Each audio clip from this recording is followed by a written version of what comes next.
하나님이 살아계십니다. 그리고 우리는 그 하나님을 너무 모릅니다. 전혀 모른다고 해도 과언이 아닙니다. 나도 마찬가지입니다. 그래서 이렇게 매일 배워가고 있지 않습니까? 누가 나에게 하나님을 전혀 모르고 있다, 오해하고 있다고 할지도 모릅니다. 물론 그럴지도 모릅니다. 하지만 나는 오늘 하나님이 말씀하시는 그 말씀만을 말할 뿐입니다. 오늘 이 말씀은 다른 사람들도 그렇겠지만 나도 아주 좋아하는 말씀이었습니다. 이 말씀은 하나님이 나를 너무 기뻐하신다는 말씀처럼 보입니다. 얼마나 좋습니까? 하나님이 사랑이 넘치는 분이신 것은 알았지만 나 때문에 기쁨을 이기지 못하신다니요. 하지만 이 말씀 때문에, 이 말씀을 잘못 이해하고 있기 때문에 너무나도 많은 사람들이 삶을 망쳐가고 있습니다. 지금 방금 이 말씀과 한 짝처럼 느껴지는 이야기를 떠오르게 해주셨습니다. 그렇습니다. 이 말씀처럼 잘못 이해하면 우리의 신앙을 완전히 망치는 이야기가 있습니다. 이것은 말씀도 아닙니다. 그냥 이야기입니다. 그것은 바로 하나님이 있는 그대로의 나를 사랑하신다는 이야기입니다. 이런 이야기는 성경에 없습니다. 그래서 말씀이 아닙니다. 하지만 아주 애매합니다. 헷갈리기 쉽습니다. 왜냐하면 실제로 예수님의 원수인 우리를 대신해서 십자가에 달려 죽으셨기 때문입니다. 예수님의 십자가 사랑은 자격과 조건을 따지지 않는 것이 맞습니다. 말 그대로 모든 사람에게 주어진 구원의 기회인 것입니다. 또한 어떤 사람이 주님께로 나올 때, 주님을 믿고자 할 때, 회개하며 엎드릴 때, 주님은 그 사람의 과거와 자격과 조건을 따지지 않습니다. 있는 모습 그대로 주님께로 나아갈 때, 주님은 우리를 기쁘게 받아주십니다. 여기까지 듣고 나면 사람들은 이렇게 말합니다. 그러니까 하나님이 있는 그대로의 나를 사랑하신다는 말이 맞네. 그렇지 않습니다.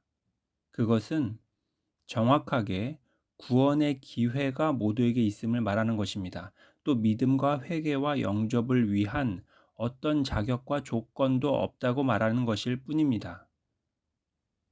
한번 생각해 보십시오. 우리에게 어떤 것들이 있습니까? 우리의 실체는 무엇입니까? 죄악은 하나님과 우리 사이를 갈라놓습니다. 또한 거짓은 사탄의 것입니다. 불순종하는 자들은 사탄을 따르는 것입니다. 우상 숭배자는 하나님의 나라에 들어가지 못합니다.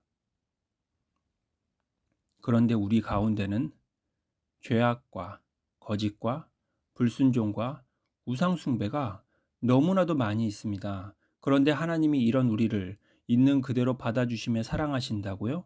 정말로 말도 안 되는 터무니없는 소리입니다. 만약에 우리가 이런 걸 다 있는 그대로 허용하시며 받아주시는 하나님을 믿고 있다면 우리는 이단을 믿는 것입니다. 내가 말하는 이단은 뭔가 아주 이상한 것을 말하는 것이 아닙니다. 이단은 말 그대로 끝이 다른 겁니다. 쉽게 말하면 잘못된 믿음이기 때문에 아무리 열심히 최선을 다해도 구원과 천국에 이르지 못하기 때문에 끝이 다른 이단이라고 말하는 것입니다. 에덴 동산에 있던 아담과 하와는 하나님이 처음으로 창조한 사람입니다. 그들은 하나님께 선택받은 사람들이었습니다. 그러나 그들은 하나님께 불순종했습니다. 그래서 에덴 동산에서 쫓겨났습니다. 또 이스라엘 백성은 하나님이 직접 구원하시고 언약을 맺으시고 계명을 주시고 구름 기둥과 불 기둥으로 인도하시던 선택받은 백성이었습니다. 그러나 그들은 하나님을 믿지 않았습니다. 하나님보다 눈에 보이는 것들을 더 신뢰했습니다. 그래서 그들은 여호수아와 갈렙을 제외한 출애굽 세대 전부가 다 광야에서 죽었습니다. 우여곡절 끝에 가나안 땅에 정착한 이스라엘 백성들은 하나님이 약속하신 땅을 받은 선택받은 사람들이었습니다. 그래서 그들은 다른 이방인들과 다른 거룩한 백성이라고 생각했습니다. 하지만 그들은 직접 하나님의 독생자인 예수님을 거짓 누명을 씌워 죽였습니다. 그리고 그들이 자랑하던 성전은 돌 위에 돌 하나도 남지 않았고, 세상 모든 나라가 망해도 하나님이 세우신 이스라엘만은 망하지 않을 거라고 끝까지 믿었던 그들은 둘로 나뉘어 각각 멸망당했습니다. 그들이 믿던 하나님이 직접 하나님의 성전을 무너뜨리셨고, 하나님이 직접 하나님의 백성들을 멸망시키셨습니다. 왜 그랬을까요? 왜 이런 일들이 벌어졌을까요? 그들은 모두 잘못 믿고 있었기 때문입니다. 어떻게요? 이렇게요. 나는 하나님을 믿고 있어. 다른 사람들은 하나님을 안 믿고 있어. 그러니까 나는 잘하고 있어. 그러니까 하나님은 나를 사랑하셔. 그러니까 하나님은 나를 지켜주실 거야. 나는 하나님 안에서 안전해. 이렇게 착각하고 있었던 것입니다. 하나님은 그렇게 대충인 분이 아닙니다. 하나님은 내 생각대로 움직이는 분도 아닙니다. 하나님은 분명한 하나님의 기준이 있고 그 기준은 거룩과 완전입니다. 반드시 죄악과 거짓과 불순종과 우상 숭배는 내 안에서 완전히 제거되어야 합니다. 단 한 점의 흠도 남아 있어서는 안 됩니다. 이것은 내 기준이 아닙니다. 하나님의 기준입니다. 하나님은 이런 것들과 절대로 함께하지 못합니다. 만약에 하나님이 내 안에 계신다면 말입니다. 하나님이 이런 것들을 절대로 그냥 놔두시지 않습니다.